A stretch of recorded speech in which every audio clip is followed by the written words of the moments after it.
Алло, жаным, мен босадым. Қазір үйге барып, саған кешкі асқа дәмді бір нәрсе дайындаймын. Саған не дайындайын? Мүмкін сен жақсы көретіндей көкөністермен қоян пісірейін бе? Ал сен қашан келесің? Тағы кешігесің бе? Тағы да есептер ме? Өкінішті. Жарайды, онда мен дүкенге барып, шайға торт алып келейін, тәтті бір нәрсе жегім келіп тұр. Кешке дейін. Сүйем.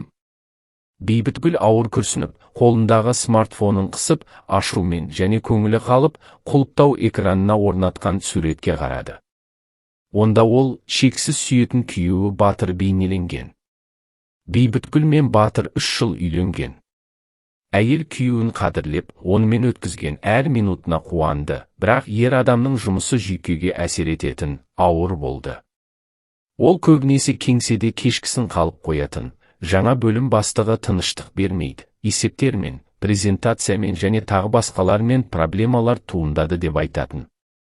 Бейбітгүлді күйеуінің уақытының көп бөлігін кеңседе өткізгені және оның әйелімен толыққанды сөйлесуге мүмкіндігі болмағаны мүлдем қуантпады. Әйел барлық жұмыс мәселелері шешілгеннен кейін Батыр оған қайтадан жеткілікті көңіл бөле бастайды деп шын жүректен сенді. Бейбітгүл сол күні күйеуін өзінің сүйікті тағаммен қуантуды шешті. Ол шаршаған, аш ер адамның тоқ, ыстық кешкі астан және сүйікті жарының жалынды сүйістерінен рахат алатынына сенімді болды.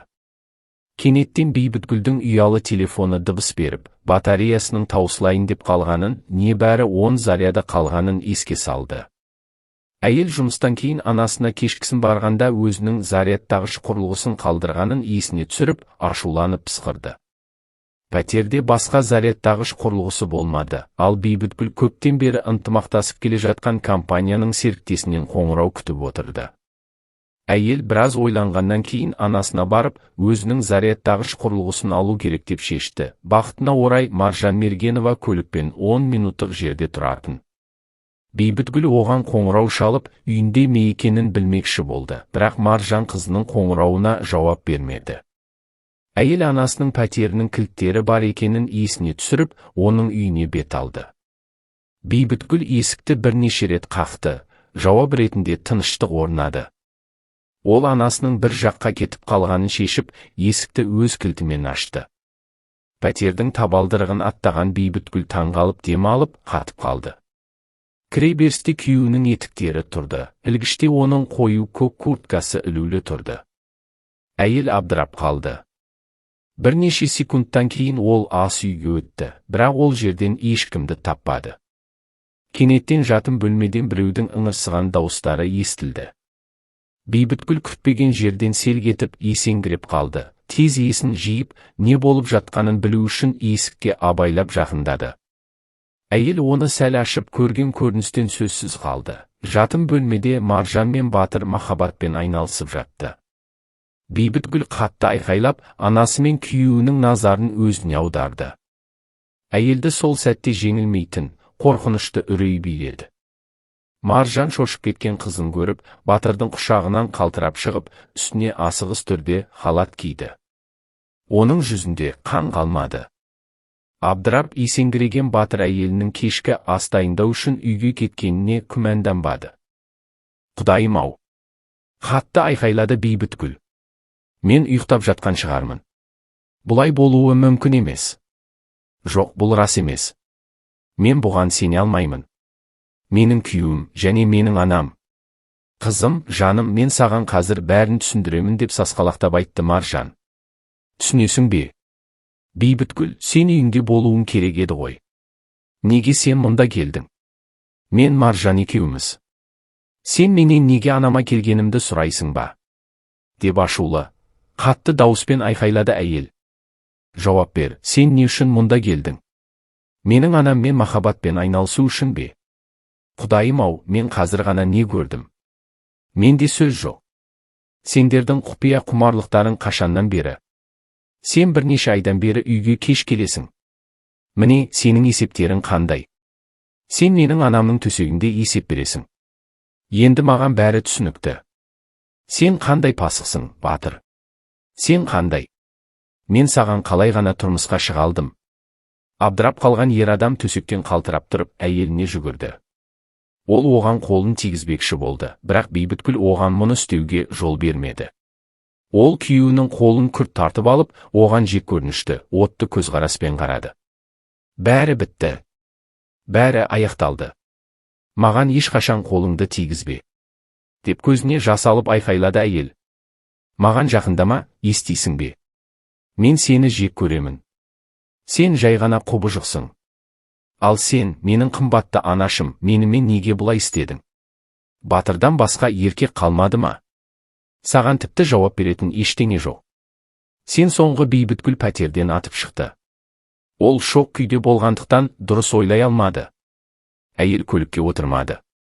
Ол қайда қараса, сонда кетіп бара жатты және үнемі жылады. Көз жасы оны тұншықтырды. Кенеттен қатты жаңбыр жауды. Бейбіткүл одан жасырынбады. Ол қаңыраған жолдың ортасында тоқтап қатып қалды. Ол күзгі жаңбырдың тек макияжын ғана емес, жүрегін жаралаған сезімді де жуып кетуін қалады. Батыр оның алдында тізерлеп тұрып, жалынды түрде бұлай жасамауын, оған тағы бір мүмкіндік беруін сұрады, бірақ әйел қатты болды. Ол кешіре алмайтынын және ұмыта алмайтынын, оның өмірі бұрынғыдай болмайтынын түсінді. Оған жалған бақыт әкелген нәрсенің бәрін өткен шақта қалдыру өте ауыр және қиын болды. Қатыгездікпен сатқындықтан жараланған, қиналған жүрек азаппен айқайлады, қанжылады. Барлық үміттер жойылды, армандар жерленді. Бейбіткүл Батырмен де, оған үнемі қоңырау шалып жатқан анасымен де сөйлескісі келмеді. Әйел ашумен ұялы телефонымен неке жүзігін өзенге лақтырып жіберді. Сол сәтте ол бұл қалада қалуға болмайтынын түсінді. Бейбіткүл жаңа өмір бастау үшін мүмкіндігінше алысқа кетуі керек еді. Көп ұзамай Бейбіткүл шағын провинциялық қалаға көшіп барып, көркем жерден бір бөлмелі пәтер жалдады. Оған мамандығы бойынша жұмыс табу қиынға соқпады. Ол аз жалақы алды, бірақ провинциялық қалада өмір сүруге жеткілікті болды. Бейбіткүл болған жағдайдан кейін терең күйзелісте болды. Ол сирек біреумен сөйлесетін, ал ер адамдармен қарым-қатынас туралы ойлауды да қаламады. Әйел қалған өмірін жалғыздықта өткізетініне, енді ешкімді өзіне жақындатпайтынына сенімді болды. Тағы бір сатқындықты Бейбіткүл бастан кешірмес еді. Ол адамдарға сенуді ұмытып қалды. Бір жыл өте тез өтті. Жан түршігерлік ауырсыну бұл уақыт ішінде басылмады, бірақ әйел онымен өмір сүруді үйренді. Бұрынғы күйеуі мен анасы туралы мазасыз ойлар оны азаптауын қойды. Ол бірте-бірте олардан арыла алды. Бейбіткүл ауыр естеліктерге берілуге мүмкіндік қалмау үшін өзін барынша жұмыспен қамтуға тырысты. Жұмыс, фитнес, йога, жергілікті қайырымдылық қорының өміріне қатысу, мұның бәрі әйелді алаңдатып, оған қуаныш әкелді. Бұл сәуірдің бір жаңбырлы кешіне дейін, Бейбіткүлге өткеннен тағдырлы хабар келгенше жалғасты. Әлеуметтік желіде оған бұрынғы күйеуінің әпкесі жазды. Сәлеметсіз бе, Бейбіткүл? Бұл Лида, сіздің бұрынғы қайныңыз. Мен сізді ұзақ уақыт іздедім. Сіз із-түссіз жоғалып кеттіңіз, сізді қайдан іздеу керектігін ешкім білмеді. Ақыры мен сіздің әлеуметтік желідегі ескі парақшаңызды таптым. Сіз бұл жерге жарты жыл кірмедіңіз, бірақ хабарлама электрондық поштаға келіп, сіз менің хабарымды оқисыз деп үміттенемін. 3 апта бұрын бізде үлкен қайғы болды. Ағам мен сіздің анаңыз демалыс кезінде тауда қаза тапты. Олардың 3 айлық Айбол атты ұлы қалды. Баланы сәбилер үйіне жіберді. Мен оны өзімде қалдыра алмаймын. Менің өзімнің 4 балам бар, мен оларды әрең өсіріп жүрмін, 5-шісін көтере алмаймын. Менің міндетім, сәби туралы сізге хабарлау, әрі қарай өзіңіз шешіңіз. Бейбіткүл күтпеген жерден есеңгіреп қалды. Ұзақ уақыт бойы ол қозғала алмай, есеңгіреп отырды. Әйел хабарламаны қайта-қайта оқыды. Бұрынғы қайнысының сөздері оны шокқа түсірді. Сөйтсе, Маржан қызының күйеуінен бала туған екен. Бейбіткүл әрқашан ана болуды армандаған, бірақ Батыр оны әрқашан жұбатып, бәрінің өз уақыты бар екенін, оқиғаларды асықтырудың қажеті жоқ екенін айтатын. Маржанның Батырдан ұл туғанын түсінгеннен кейін Бейбіткүл өзін нашар сезініп, шыдатқысыз ауырды, көзіне жас келді, қатты ренжіді. Ол кез келген сәтте сыртқа шығуға дайын жан түршігерлік айқайды басуға тырысып, қолын ерніне қатты қысты. Бейбіткүлдің жүрегі кеудесінде қатты соғып тұрды. Неге екені белгісіз, анасы мен бұрынғы күйеуінің өлімі туралы жаңалық оған қатты әсер етпеді. Бейбітгүлді бірден жетім қалған Айбол атты сәби көбірек таң қалдырды. Әйелді алдымен ашу ыза биледі. Ол бұрынғы қайнысына оған жазуға батылы жеткен үшін ерекше ашуланды. Бейбітгүл күнәкар махаббаттың жемісі үшін өткенге қайта оралуға ниеттенбеді. Ол өзіне бұл балаға ешқандай қатысы жоқ екенін, оның тағдыры оған мүлдем бәрібір екенін айтты. Бейбітгүл бұрынғы қайнысынан алған хабарламаны өшіріп, оны қара тізімге қосты. Бұдан әйелге жеңілдеп қалмады. Бейбітгүл тыныштығын жоғалтты, ескі жаралар қайтадан қанап, естеліктер жараланған жүректі аяусыз азаптады. Бейбітгүл Маргарита мен Батырдың ұлы туралы ойлармен бірнеше күн өмір сүрді. Бір күні түнде әйелді жан түршігерлік бала жылауы оятты. Бейбітгүл көршілерін жақсы білетін және олардың ешқайсында сәби жоқ екеніне сенімді болды. Бұл жүректі ауыртатын айқай Бейбітгүлді барлық жерде қудалай бастады. Ол оны жұмыста, автобуста, саябақта, түсінде естіді. Осылай 2 апта өтті. Бейбітгүл бұл дүниеде оның туысы, махаббат пен назарға зәру кішкентай, қорғансыз бала бар екенін біле тұра, тыныш өмір сүре алмайтынын түсінді. Бейбітгүл өзіне баланың еш кінәсі жоқ екенін, бұл жай ғана кінәсіз сәби екенін айтты. Тағы бір ұйқысыз түннен кейін ол туған қаласына қайтуды шешті. Ол әлі ештеңеге сенімді болған жоқ, Бейбітгүл тек көру керектігін ғана білді. Ол тағдырға және оның мейіріміне сенді. Туған қаласына келген соң, Бейбітгүл жалғыз отырып ойын жинақтау үшін саябаққа баруды шешті. Бұрыннан таныс жерлер оның жанын толқытып, өткенге батырды. Осы саябақта ол бір кездері бұрынғы күйеуімен танысқан еді. Батыр оның нөмірін алуға ұзақ тырысты, бірақ ол оған өзіне сенімді және желөкпе жігіт болып көрінді. Батыр қайтадан нөмірін сұрағанда, Бейбітгүл қуланып күлімсіреп төмендетіп, мен нөмірімді тек Ақ атты ханзадаға беремін. Сенің ақ атың қайда? Мен оны бір жерден көрмеймін деді. Бірнеше күннен кейін Бейбітгүл орындықта отырып сүйікті кітабын оқып отырғанда, оған Батыр атпен қайтып келіп, кең күлімсіреді. Бейбітгүл қайсар табынушысын қайта көріп, таңғалып дем алып қалды. Содан кейін ол беріліп, оған нөмірін берді. Жастар көп ұзамай кездесе бастады. Жалынды сезім екеуінде тез баурап алды. Бірнеше айдан кейін Батыр мен Бейбітгүл үйленді. Естеліктердің бұлыңғыр әлемінен жас әйелді кенеттен естілген бала жылауы оятты. Бейбітгүл селк етіп күрт бұрылып, өзінің жасындағы биік қызыл шашты ер адамды көрді. Ол қолында сәбиді ыңғайсыз ұстап, оны жұбатуға тырысты. Ер адамның оны тыныштандыруы ешқалай қолынан келмеді, бала үнемі айқайлады. Бірнеше секундтан кейін ер адам баланың аузына салуға тырысқан емізік жерге түсіп кетті. Бейбітгүл орнынан тұрып, ер адамға жақындап, емізікті көтеріп алып, оған қайтарды. Бала көп ұзамай тынышталып ұйықтап қалды. Ер адам жеңілдеп дем алып, басын көтеріп, Бейбітгүлге қарады. Ол селк етті. Екеуі де таңғалудан және күтпеген жағдайдан орнында қатып қалды. Тек сонда ғана Бейбітгүл оның алдында кім тұрғанын түсінді. Бұл оның балалық шағының досы Сәбит Мұханов, қызыл шашты Сәбит, 10 сыныпқа дейін Бейбітгүл бір партада отырған еді. Содан кейін Сәбит басқа мектепке ауыстырылды, балалар араласуын тоқтатты. Әйел қуанышпен айқайлап жіберді, оның ернінде құрметті күлкі пайда болды. Ирка! Сен бе? Деп таңғалып айқайлады Азамат, абдырап қалған әйелге таңғала қарап. Міне ғажап! Қанша жыл көріспедік? Міне кездесу! Қалайсың? Сәлеметсіз бе деді абдыраған Бейбітгүл. Мен өзімде бұдан кем таңғалған жоқпын. Сіздің балаңыз ұйықтап қалған сияқты. Егер сіз ешқайда асықпасаңыз, отырып сөйлесейік пе? Қуана деп жауап берді ер адам және баланы арбаға абайлап салып, орындыққа отырды. Азаматтың артынан одан көзін алмай отырған Бейбітгүл отырды. Арық қызыл шашты бала көз тартар ақ күлкісі бар есейген жасыл көзді ер адамға айналды. Бейбітгүл балалық шағының досына 1 жыл бұрын басқа қалаға көшіп барып, шағын сауда компаниясына жұмысқа орналасқанын, бірақ қалыптасқан жағдайларға байланысты қайтып оралуға мәжбүр болғанын айтып берді. Қандай сүйкімді бала деді Бейбітгүл тәнті болған үнмен, арбада тәтті ұйықтап жатқан баланы нәзіктікпен қарап. Бұл қыз, Айша, менің қызым деді Азамат нәзіктікпен, ұйықтап жатқан сәбиге сүйсіне қарап және көрпені абайлап түзеп. Ой, кешіріңіз, қызарды Бейбітгүл. Керемет кішкентай қыз, және оның есімі жақсы, мейірімді. Ол неше айлық? Рахмет, 3 айлық кішкентай Айша, менің айқайлауды жақсы көретін қызым, деді Азамат. Кейде ол әнші болады деп ойлаймын. Олардың бәрі бұл жаста әншілер мен музыканттар, деді Бейбітгүл мұңды күлімсіреп, және ұйықтап жатқан балаға сүйсініп қарады. Сіз жақсы, қамқор әке шығарсыз, әйеліңізге қызымен көмектесесіз бе? Менің әйелім жоқ, деді Азамат мұңды үнмен, кенеттен қабағы түнеріп және саусақтармен арбаның тұтқасын қатты ұстап. Ол босану кезінде қайтыс болды. Айшаны мен жалғыз өзім тәрбиелеп жатырмын. Бейбітгүл балалық шағының досымен саябақта бірнеше сағат өткізді.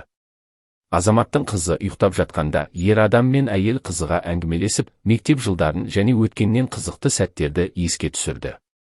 Бейбітгүл мен Азамат телефон нөмірлерімен алмасып, әлеуметтік желілерде бір-біріне жазылды. Содан кейін бір-бірін жоғалтпауға уәде беріп, көп ұзамай тарқасты.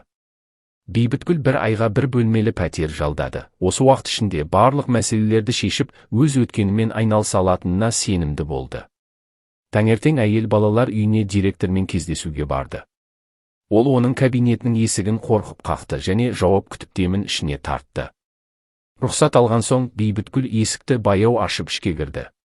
Әйел балалар үйінің директорының орындығында өзінің ескі танысын көріп, абдырап қалды. Бұл ақ шашты, ашық көк көзді толық әйел еді. Бейбітгүл оны бірден таныды. 5 жыл бұрын, Бейбітгүлдің ықпалды бастықтармен достық қарым-қатынасының арқасында Светлана Геннадиевна ауру немересі үшін қысқа мерзімде өмірлік маңызы бар препараттарды ала алды. Бейбітгүлді көрген Светлана Геннадиевна қатты дем алып, орнынан тұрып, оны қатты құшақтады.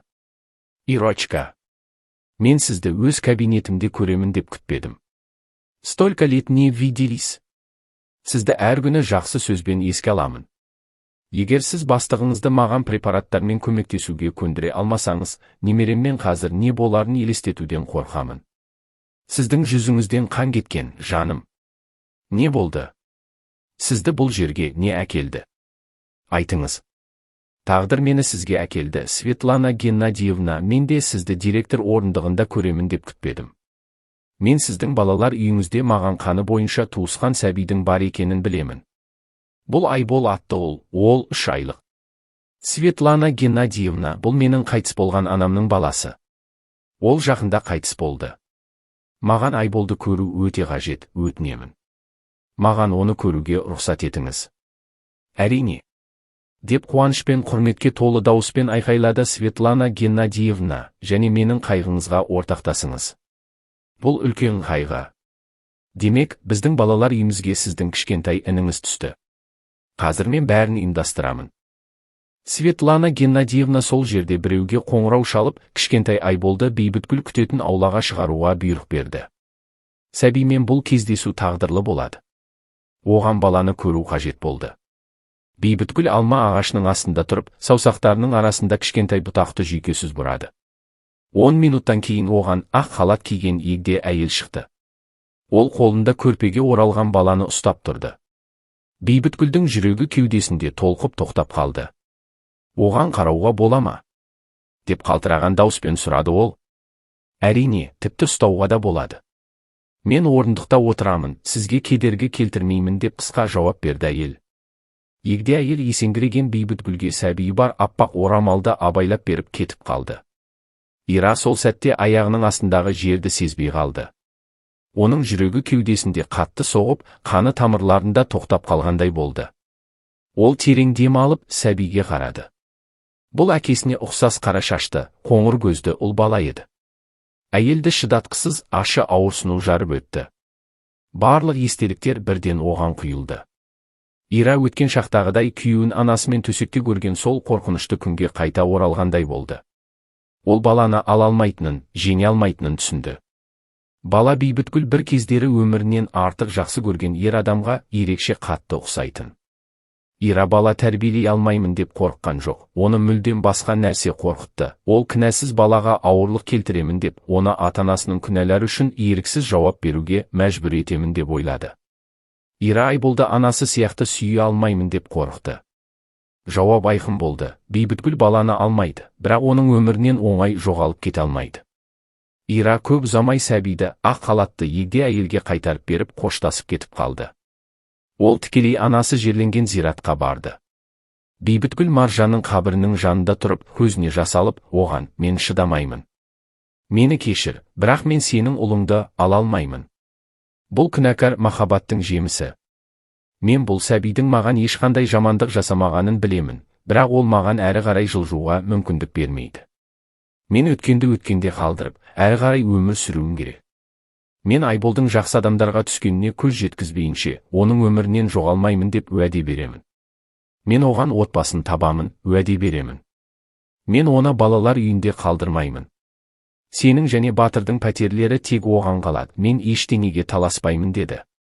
Бейбітгүл қайтыс болған анасымен қысқа әңгімелескеннен кейін зираттан кетуге жиналды, бірақ кенеттен қара киім киген ер адам мен әйелді көрді. Олар қол ұстасып, баланың қабірінің жанында тұрып қатты жылады. Ира кенеттен тоқтап қатып қалды. «Балақайым, неге сен бізді соншалықты тез тастап кеттің? Біз сені сонша жыл күттік. Сен бізден кетіп періште болдың. Енді біз сенсіз қалай өмір сүреміз?» деп көзіне жас алып, 35 жастағы сүйкімді әйел қалтыраған қолымен қабір тасын сипап тұрып айтты: «Жүр, жаным, біздің кетуіміз керек. Сен тынышталуың керек.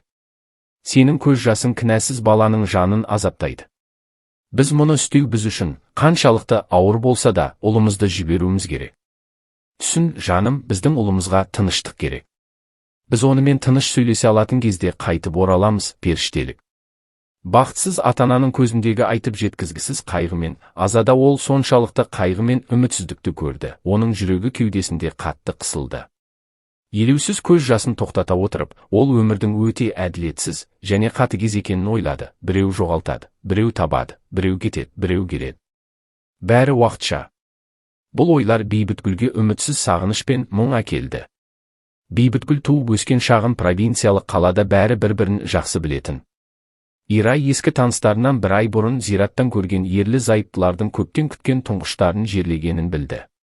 7 жыл бедеуліктен кейін әйел жүкті болып, баланы көтере алды, бірақ босану кезінде кенеттен асқынулар басталып, бала ауыр жарақаттар алды.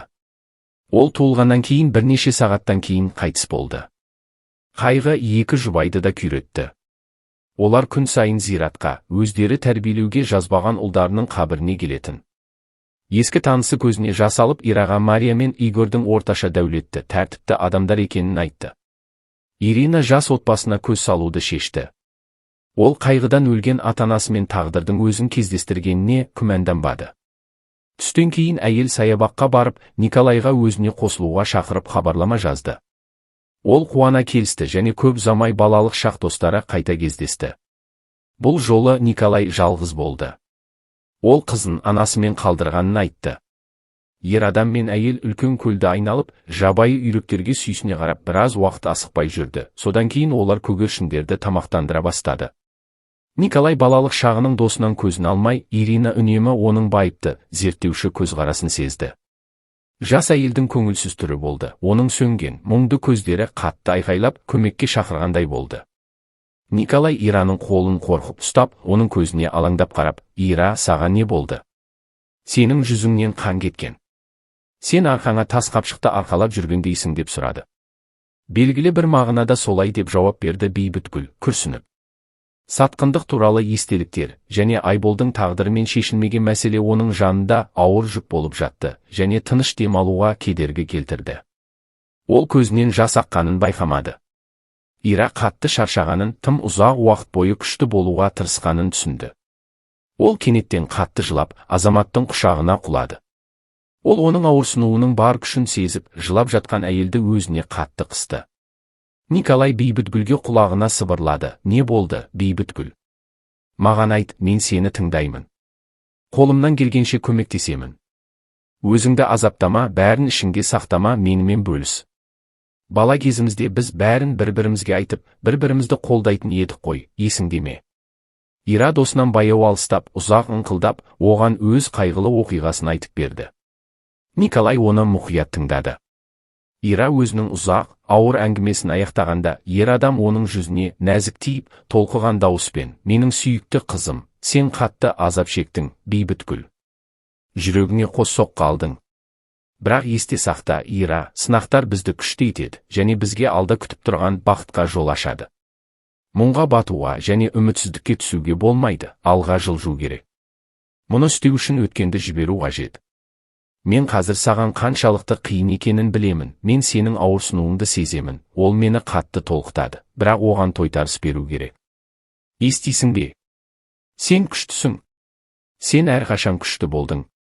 Сені өлтіретін, жаның мен жүрегіңді бөлшектейтін нәрсені өзіңнен жеңіп шық деді. Ең алдымен сені ренжіткендерді жіберуің керек. Олардың екеуі де қайтыс болды, бірақ сен ішіңде реніш пен ауырсынуды ұстап тұрғанша саған тыныштық бермейді. Болашақта тыныштық пен бақытқа жету үшін күйеуің мен анаңды кешіруге тырыс. Кешір және оларды жібер. Сен ақылдысың, Бейбітгүл. Маргаританың ұлын ала алмағаның үшін сені ешкім айыптамайды. Барлығына қарамастан, сен балаға жақсы отбасын табуға тырысып жатырсың. Бұл асыл іс емес пе? Мен сенің бәрі сенің қолыңнан келетініне сенімдімін. Бейбітгүл жүрегі лүпілдеп Николайдың сөздерін тыңдады. Олар ол ұзақ іздеген, бірақ таба алмаған нағыз ғажайып емге айналды. Ол бір жыл бойы оны тыңдап, қолдайтын, жай ғана құшақтап, көзін жұмып, ештеңе туралы ойламай босаңсуға болатын адамның жетіспегенін түсінді. Бейбітгүлге Каляның жанында ерекше жайлы және тыныш болды. Ол ер адамға қажетті уақытта жанында болған үшін алғыс айтты. Бірнеше күннен кейін Бейбітгүл қайтадан зиратқа барды және күткендей, сол жерден қайғыдан қатты күйзелген ерлі зайыптыларды кездестірді. Ол біраз уақыт ер адам мен әйелді ойланып бақылады, содан кейін оларға жақындап, көңіл айтып, олармен танысты. Бейбітгүл біраз күтуді шешіп, Айбол туралы айтпады. Ол қайтыс болған анасына барып жүрген сыңай танытып, үнемі зиратқа келіп тұрды. Көп ұзамай олар қарапайым, ақкөңіл адамдар болып шықты. Бейбітгүл жас әйелдің балабақшада тәрбиеші, ал ер адамның мектепте тарих пәнінің мұғалімі болып жұмыс істейтінін білді. Күн сайын Бейбітгүл Айболға лайықты ата-ана тапқанына көз жеткізе түсті. Бір күні Бейбітгүл жаңа таныстарымен кезекті әңгімелесу кезінде балалар үйінде жүрген сәби туралы жасырын түрде айтып берді. Әйел олардан балаға қарындас екенін жасырмады және оған бағып алатын ата-ана іздеп жүргенін мойындады. Егер мен балаға сүйікті ана мен әке таба алсам, мен өте бақытты болар едім, деді Бейбітгүл мұңайып, ер адамға, содан кейін әйелге мұқият қарап. Мен қайтадан өз қалама кетер едім және Айболдың өмірінде ешқашан пайда болмас едім. Біздің бұл баламен жолымыз бір емес. Маған оның жанында лайықты, қамқор, мейірімді адамдар болатынына көз жеткізу ғана керек. Ерлі зайыптылар бір-біріне таңдана қарады. Бейбітгүл басы басталғанын түсінді. Ол өз табысына күмәнданбады және сол сәтте олардың жүректері елжірегеніне сенімді болды. Ер адам да, әйел де бір ауыз сөз айтпады. Бейбітгүл оларға қысым көрсетпеді. Ол көп ұзамай жаңа таныстармен сыпайы қоштасып, үйіне кетті. Келесі күні кешке оған кенеттен Мария қоңырау шалды. Ол Бейбітгүлден кездесуді сұрады, ал ол қуана келісті. 2 сағаттан кейін Бейбітгүл жағалауға барды, онда Мария мен оның күйеуімен сөйлесуі керек еді. Бейбітгүл оларға жақындағанда Мария оның иығына тиіп, қалтыраған дауыспен, «Ирина, біз күйеуім екеуміз түн бойы көзімізді іле алмадық, сіз бізге жақында айтқандарыңыз туралы ойладық. Біз бұл баланы өзімізге алғымыз келеді. Біз оған жақсы, сүйікті ата-ана боламыз. Бұған тіпті күмәнданбаңыз. Құдай біздің баланы қаншалықты қалағанымызды көріп тұр, бірақ шамасы жазылмаған екен. Егер кішкентай Айбол біздің отбасымыздың бөлігі болса, өтінемін, бізге мүмкіндік беріңіз. Бізге аяушылық етіңіз», деді. Сол күні Бейбітгүл ерлі зайыптыларды балалар үйіне апарды, онда олар Айболды көре алды. Мария баланы кеудесіне қатты қысып ұстап, қатты жылады. Бейбітгүл әйелдің арқасынан нәзік сипап, енді жылаудың қажеті жоқ. Сіз өз ұлыңызды таптыңыз. Оны сүйіңіз және қорғаңыз. Ол үшін әлемдегі ең жақсы ана болыңыз. Құдай сіздерге үшеуіңізге бақыт пен денсаулық берсін, деді. Мария көзіне жас алып, Бейбітгүлді құшақтап, маңдайынан бетінен сүйіп, ыңқылдап Айболдың әлемдегі ең бақытты бала болатынын айтты. Ерлі зайыптылар көп ұзамай құжаттарды жинай бастады. Светлана Геннадиевна оларға көмектесуге және асырап алу процесін созбауға уәде берді. Бейбітгүл жеңілдеп күрсінді. Ол енді жұмыс күтіп тұрған Астанаға тыныш жүрекпен қайта алатынын түсінді. Әйел соңғы рет Азаматпен кездесіп, онымен қоштасуды шешті. Ескі достар қайтадан саябақта кездесті. Бейбітгүл Азаматқа балаға лайықты ата-ана тапқанын және енді Астанаға қайталатынын риза кейіппен айтып берді. Бұл жаңалық жас жігітті қуантпады. Ол қатты қабағын түйді, қуанышты күлкі бірден ерінен жоғалды. Демек, бәрі осы ма? Деп көңілі қалған дауыспен сұрады Азамат, сен кетіп барасың, және бұл жерге ешқашан қайтып келмейсің бе? Біз енді ешқашан көрмейміз бе? Азамат, мен басқа ғаламшарда емес, Астанада небәрі тұрамын деді Бейбітгүл күлімсіреп. Сонымен қатар, интернеттің арқасында біз әрқашан байланыста боламыз. Мен саған бәрі үшін шексіз алғыс айтамын. Егер сен болмасаң, Ира, деп оның сөзін бөлді Азамат, кенеттен әйелдің қолынан ұстап. Неге сен бұлай істейсің?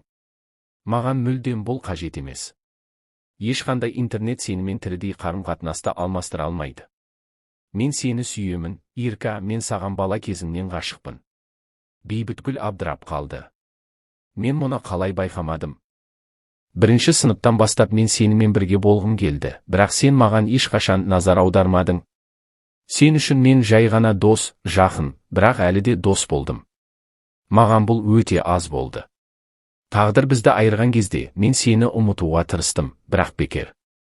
Көп жылдар өтті, біз қайта кездестік және үмітсіз ғашық жас жігіттің сезімдері қайтадан одан да үлкен күшпен құмарлықпен қайта жанды. Осы күндердің бәрінде мен саған бастан кешіріп жатқанымды қалай айтатынымды елестеттім. Егер сен қазір кетіп қалсаң, бос кеңістік менің жүрегімді жұтып қояды. Бейбітгүл есеңгіреп қалды. Ол оның сөздерінен жан дүниесінің түбіне дейін таң қалды. Әйел балалық шағының досының оған романтикалық сезімдері болғанын елестете алмады. Бірақ оның алдында қазір кішкентай бала емес, Бейбітгүлге ерекше тартымды және әдемі болып көрінген ересек, өзін-өзі қамтамасыз ететін ер адам тұрды. Ол қорықты, оны бірден дүрбелең биледі. Бейбітгүл өзіне тағы бір сатқындықты бастан кешірмейтінін, ер адамға қайтадан сене алмайтынын айтты. Тек бұл емес. Мен істей алмаймын деп көзіне жас алып сыбырлады Ира, бірнеше қадам артқа шегініп. Кешір, мен кетуім керек. Мені кешір. Бақытты бол. Осылай айтып, Ирина ер адамға арқасын берді. Оның жүрегі кеудесінде қатты соғып, аяқтары мақтадай болып қалды. Бір секундтан кейін ол алыстап бара жатқан аяқ дыбысын естіді. Сол сәтте әйел оңайлықпен кете алмайтынын, Николайдың өмірінен жоғалып кете алмайтынын түсінді. Ирина оның жанында болғысы келді. Егер қазір кетіп қалса, енді ешқашан бақытты болмайды. Ирина кенеттен бұрылып, қатты айқайлады, тоқта. Кетпе. Сол сәтте Николай орнында қатып қалды. Тағы бір секундтан кейін ол Иринаға бұрылды. Ер адам мен әйел бір-біріне жүгіріп келіп, қатты құшақтасты. Николай Иринаның еріне құмарлықпен жабысты. Олардың бірінші сүйісімі соншалықты ыстық, құмарлы, таңғажайып болды. Мен сені сүйемін, Азамат, деді Ира, балалық шағының досының маңдайын, мойнын және бетін нәзік сүйістерінен жауып. Мен сенімен бірге болғым келеді. Мені кешір, кешір. Мені енді ешқашан тастама. Ғашықтар саябақтан қол ұстасып кетті. Екеуі де өздерінің нағыз бақыттарын тапқанына сенімді болды, және алда оларды көптеген керемет, қуанышты күндер мен сәттер күтіп тұр. Игорь мен Ира Астанадан кең пәтер жалдап, қыздарын махаббат пен келісімде тәрбиелей бастады. Ирина бүкіл жүрегімен сүйген жандардың жанындағы бақытты болашақ үшін ауырсынуды, реніштерді және жаман естеліктерді өткен шақта қалдыра алды.